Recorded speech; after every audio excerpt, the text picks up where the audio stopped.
I wouldn't have said so, no. Not really. But no, I don't get the feeling that she's wildly optimistic about life. A pragmatist, I think. For decades, it remained hidden behind layers of royal secrecy, untouched by historians, forgotten by aides, and buried within the private archives of the crown. But everything changed the moment Prince William reportedly discovered a handwritten note from the Queen Mother addressed directly to Princess Anne. What began as a routine review of family documents quickly became something far more explosive, a revelation powerful enough to ignite a confrontation nobody inside the palace ever expected. Before we go deeper into what this really means for the royal family, make sure to subscribe so you don't miss a single update. It was supposed to be a quiet examination of old royal papers, the kind of private review that rarely leaves the controlled world of palace records. Prince William had entered that process with duty in mind, not suspicion.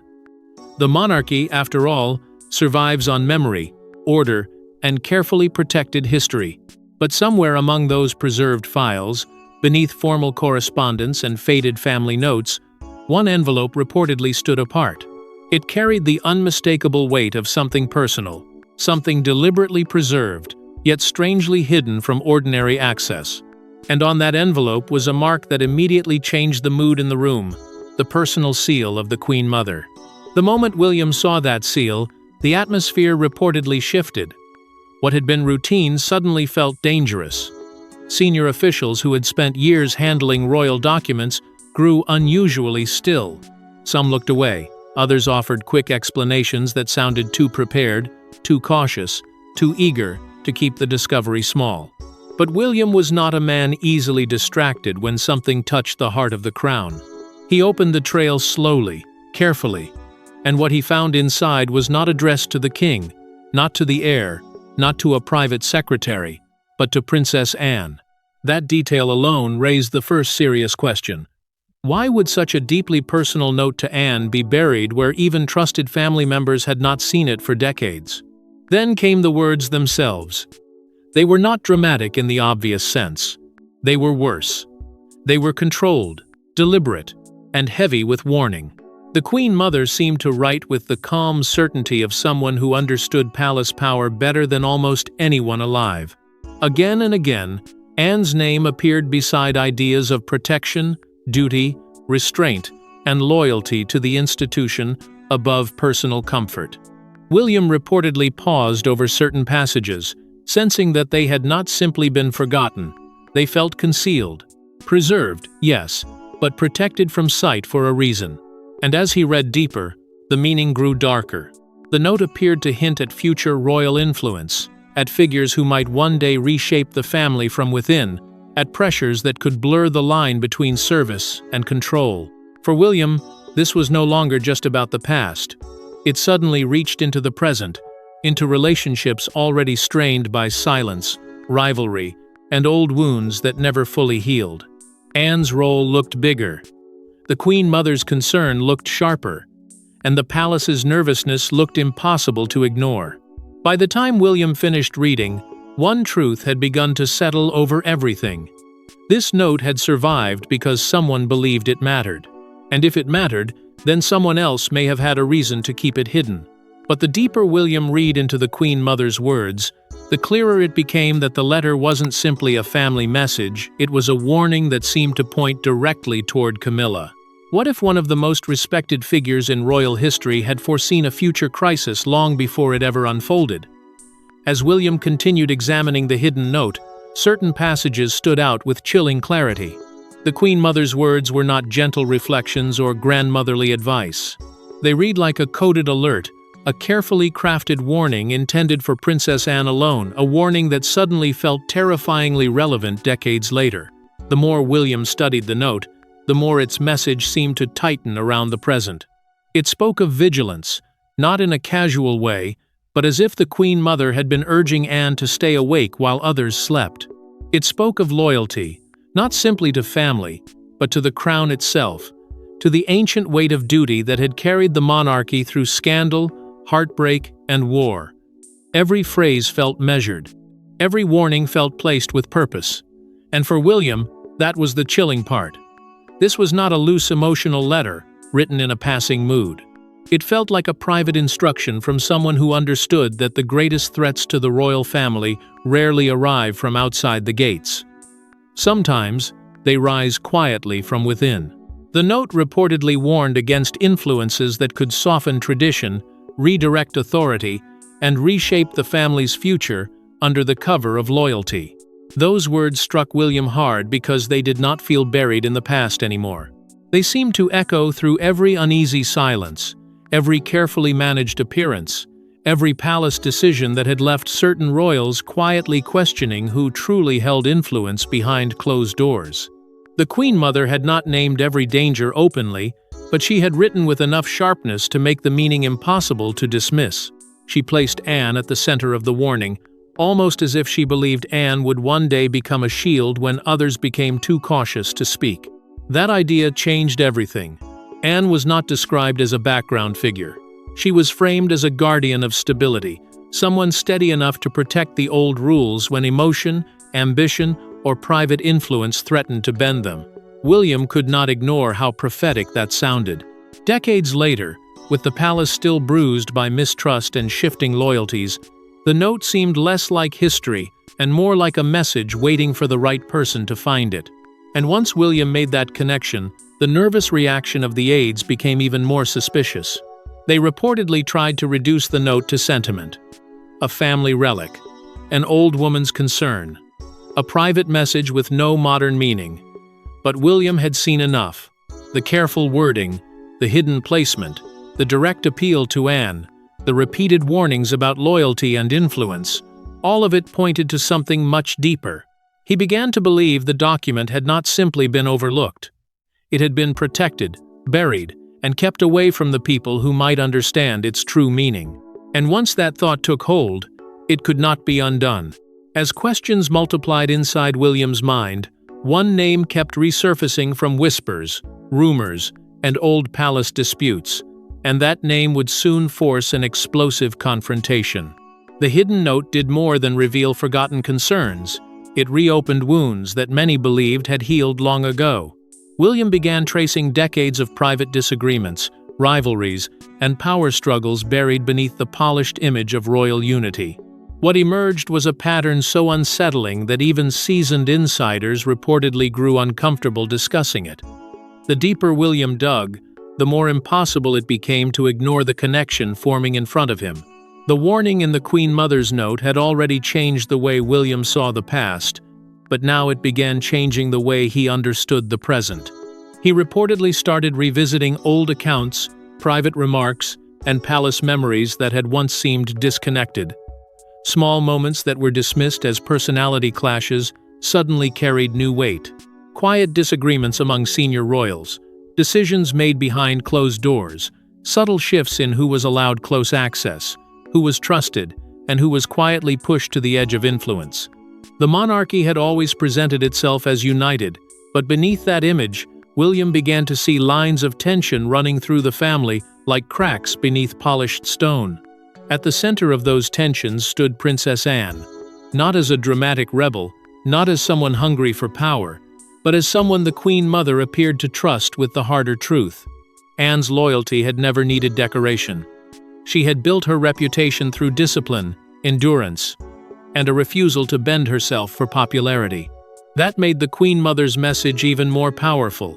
If Anne had been chosen as the person to receive this warning, then the note was not casual. It meant the Queen Mother believed Anne could carry a burden others might avoid.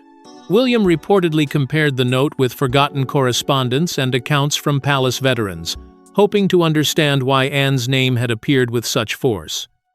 But each answer led to another mystery. Some insiders insisted the old concerns were nothing more than royal caution.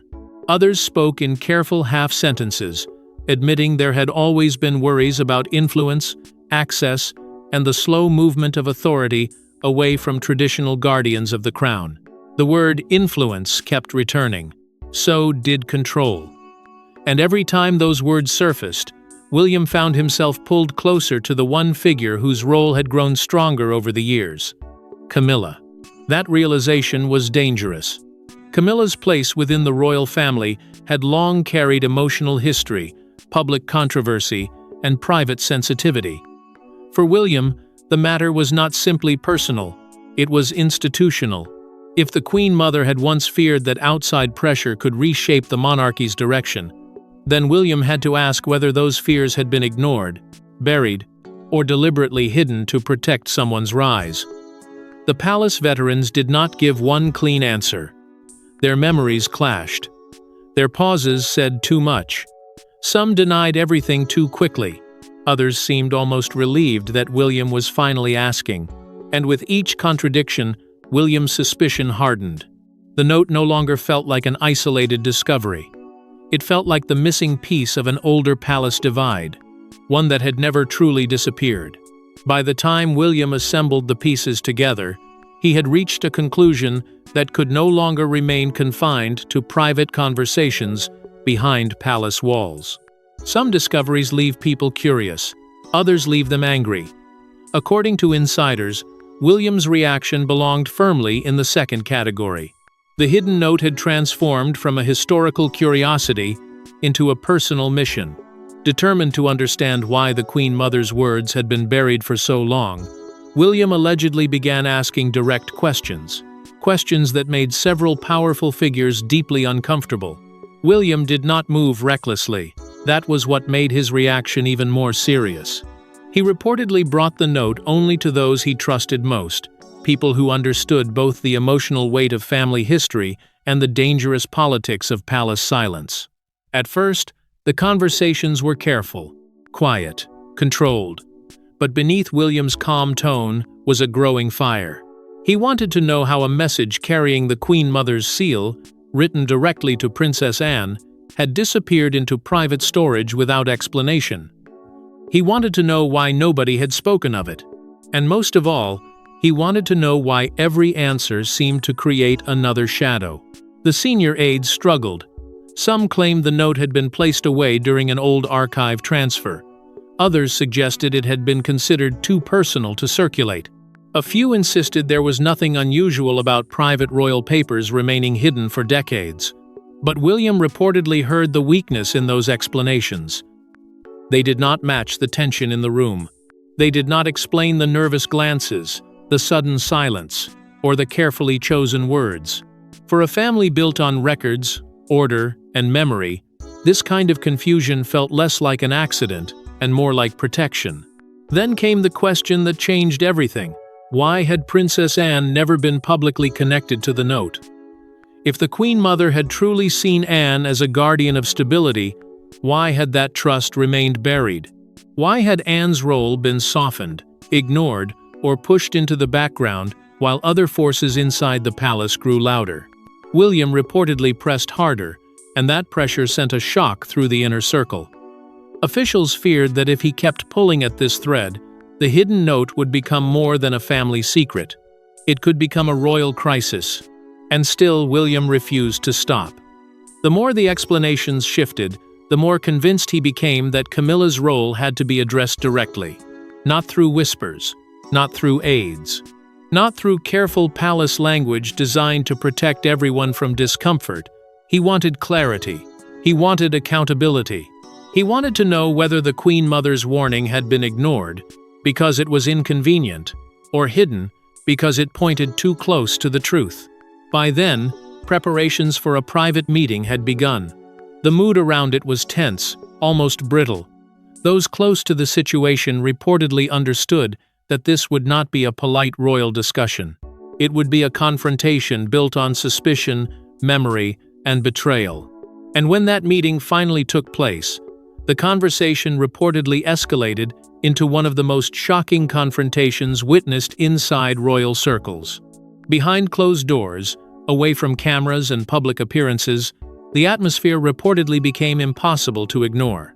William arrived carrying more than questions. He arrived carrying evidence, suspicions, and years of accumulated frustration. Camilla, meanwhile, found herself facing allegations connected to a letter she may never have expected to resurface. What followed would leave both sides defending their version of royal history. The private meeting reportedly began with a silence heavy enough to say what words could not. William had spent days following the trail of the Queen Mother's note, watching explanations collapse, hearing aides soften hard truths, and feeling the old pressure of royal restraint pressing against his own anger. But this time, restraint was not enough. He placed the note at the center of the conversation, not as a symbol, but as proof that something from the past had survived every attempt to bury it. Camilla, confronted with its meaning, reportedly did not accept William's interpretation. She challenged the idea that the Queen Mother's warning could be aimed at her, insisting that old family tensions were being twisted into present-day accusation. But William was no longer willing to accept polite dismissal. To him, the note was not simply about one person. It was about loyalty, influence, and the quiet ways power moves through a family before anyone admits it is happening. He reportedly questioned why Anne had been named so clearly, why her role had been hidden, and why so many people had reacted with fear the moment the letter surfaced. Camilla defended her place with equal force, arguing that duty could not be measured by suspicion or old wounds. Yet beneath every sentence, something deeper was rising. This was not just a debate over paper. It was a battle over memory. Long-standing grievances began to break through the careful language. William's frustration carried years of family pain, unanswered questions, and the burden of protecting a future crown already scarred by private conflict.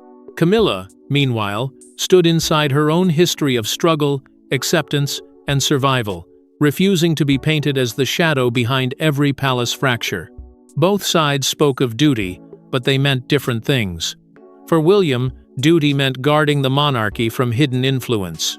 For Camilla, duty meant defending the role she had fought to hold against decades of judgment.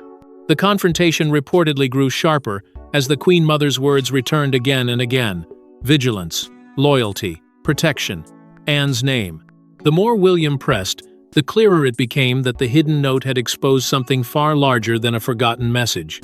It had pulled open a divide that had always existed beneath the surface, where family loyalty and royal authority collided in painful, dangerous ways. No clear resolution came from that meeting. There was no comforting answer, no clean explanation, no moment where suspicion simply disappeared. Instead, the confrontation left behind a heavier silence, one filled with questions that now demanded another voice. Yet the confrontation itself was only the beginning, because another royal figure was about to enter the story, and her response would change everything. For years, Princess Anne had remained one of the monarchy's most disciplined and reserved figures.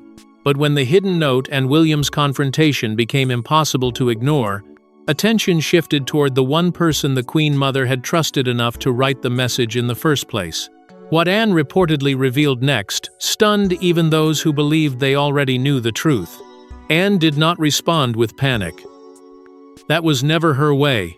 While others measured every word, softened every concern, and tried to manage the damage, Anne reportedly faced the matter with the same hard steadiness that had defined her entire royal life. To her, the note was not a scandalous relic. It was a reminder of a private trust, one built through years of quiet understanding with the Queen Mother. And when William brought the matter closer to her, hoping for clarity, Anne's reaction carried the weight of someone who had been expecting this buried truth to rise one day. She reportedly spoke of the Queen Mother with deep respect, not as a distant royal figure, but as a woman who understood survival inside the monarchy better than almost anyone.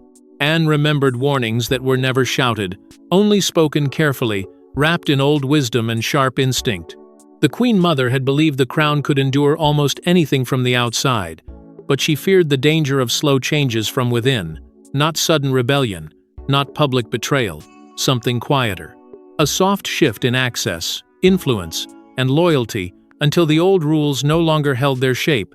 For William, those words landed heavily. Anne's recollections gave the note a deeper meaning. It was no longer only ink on paper. It was part of a larger conversation that had stretched across years, hidden beneath duty and silence. Anne reportedly explained that her idea of royal duty had never been about attention or control. It was about holding the line when others became too emotional, too political, or too afraid of confrontation. That was why the Queen Mother may have trusted her. Anne did not need applause. She needed purpose. Palace insiders were reportedly shaken by how direct Anne became. She did not accuse recklessly, but she did not dismiss the warning either. Her memories suggested that the concerns in the note had been real, serious, and intentionally placed in her hands. And yet, even as Anne's testimony gave William new strength, it also deepened the mystery. If the Queen Mother's warning mattered so much, why had it vanished from family awareness? Why had Anne's connection to it been allowed to fade? And why did the palace seem more worried about the note being found than about what it actually said? The confrontation with Camilla had opened the wound, but Anne's response reshaped the entire story. She became not a side figure, but the key to understanding why the note existed at all. Still, her revelations did not bring peace. They made the silence around the document feel even more deliberate. But even Anne's revelations could not answer the most troubling question of all: why had the letter been hidden for so many years? Every royal mystery eventually reaches a point where facts alone are no longer enough. The question was no longer what the Queen Mother wrote. The question was, who benefited from keeping her words hidden? As William pushed for answers, a trail of missing records, conflicting accounts, and unexplained decisions began pointing towards something far larger than a forgotten family letter. After Anne's revelations, the palace could no longer treat the note as a harmless piece of private history. Its meaning had grown too sharp, its timing too uncomfortable, and its silence too difficult to defend. William reportedly turned his attention toward the one place where every royal secret either survives or disappears: the records. He wanted to know who had handled the letter, who had moved it, who had marked it private, and why there seemed to be no clean path explaining how such an important message had vanished from family awareness for so long. But the deeper he looked, the stranger the trail became. Some records appeared incomplete, others reportedly led nowhere. Dates did not always match. Names were missing where names should have been listed. What should have been a simple explanation became a maze of careful gaps, and those gaps created suspicion. Palace officials offered familiar answers, but they sounded thinner each time. One version claimed the note had been stored for privacy. Another suggested it had been misplaced during a wider archive transfer. A third hinted that earlier generations had simply chosen not to reopen painful family tensions. But none of those explanations answered the most dangerous question: why did everyone seem so afraid of the truth? Insiders reportedly began contradicting one another. Some insisted there had been no cover-up at all. Others quietly admitted that certain documents connected to older palace concerns had always been handled with unusual caution. That phrase, unusual caution, stayed with William. It suggested the Queen Mother's influence had reached further than anyone was prepared to admit. Her words were not just respected. They were powerful enough to frighten people even decades later. And if her warning had been hidden, then perhaps it was because someone understood exactly how damaging it could become if placed in the wrong hands or the right ones. William's trust in the palace machinery reportedly began to fracture. He had grown up understanding that secrecy protected the monarchy. But this felt different. Protection was one thing. Suppression was another. If the note had been buried to avoid public scandal, that was troubling.